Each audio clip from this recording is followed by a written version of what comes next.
Pranab news official চ্যানেলে আপনাদের সবাইকে স্বাগত। আশা করি আপনারা সকলেই ভালো আছেন। তো আজ একটা আপডেট দেওয়ার জন্য ভিডিওতে এলাম। তার আগে বলি, যারা চ্যানেলটি প্রথম দেখছেন আপনারা প্রত্যেকে লাইক, শেয়ার, কমেন্ট ও সাবস্ক্রাইব করবেন। আর যারা চ্যানেলটি দীর্ঘদিন দেখছেন কিন্তু লাইক শেয়ার করেননি, আপনারা প্রত্যেকে লাইক, শেয়ার, কমেন্ট ও সাবস্ক্রাইব করে চ্যানেলটির পাশে থাকবেন। যে আপডেটটি দেওয়ার জন্য এই ভিডিওটি দিলাম সেটি হলো, অনেকেই ফোন করে জানতে চাইছেন বা মেসেজ করছেন যে 233-এর কি আপার প্রাইমারি 233 যে রিভিউ পিটিশন হয়েছিল হাইকোর্টে, তার খবর কি হলো। খবর সেটা হচ্ছে এই মুহূর্তে যা ছিল সেটাই আছে। সম্ভবত এই সপ্তাহে এটা মেনশন হবে হাইকোর্টে সিঙ্গেল বেঞ্চে, এবং সম্ভবত মার্চের মাঝামাঝি কিংবা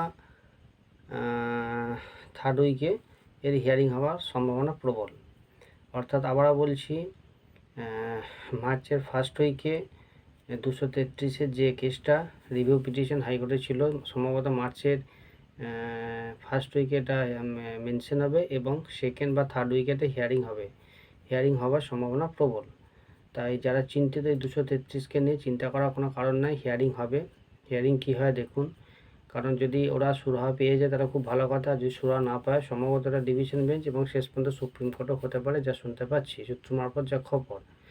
ওটা কিন্তু ওরা যদি এইখানে ফয়সালা হয়ে যায়, ওরা যদি চাকরি পায় সেক্ষেত্রে ঠিক আছে, কিন্তু ওরা যদি চাকরি না পায় ওরা কিন্তু শেষ পর্যন্ত সুপ্রিম কোর্ট যাবে, এটাই কিন্তু খবর, সূত্র মারফত এটাই খবর পাচ্ছি। তো দেখা যাক কি হয়, এবং 233 চাকরি পেলে হয়তো অনেকেরই চাকরির দরজাটা খুলে যাবে। তাই 233 কী হয় দেখতে থাকুন, হিয়ারিং হোক, মেনশন হোক, আশা করছি খুব দ্রুতই কেসটার সমাধান হয়ে যাবে। ধন্যবাদ।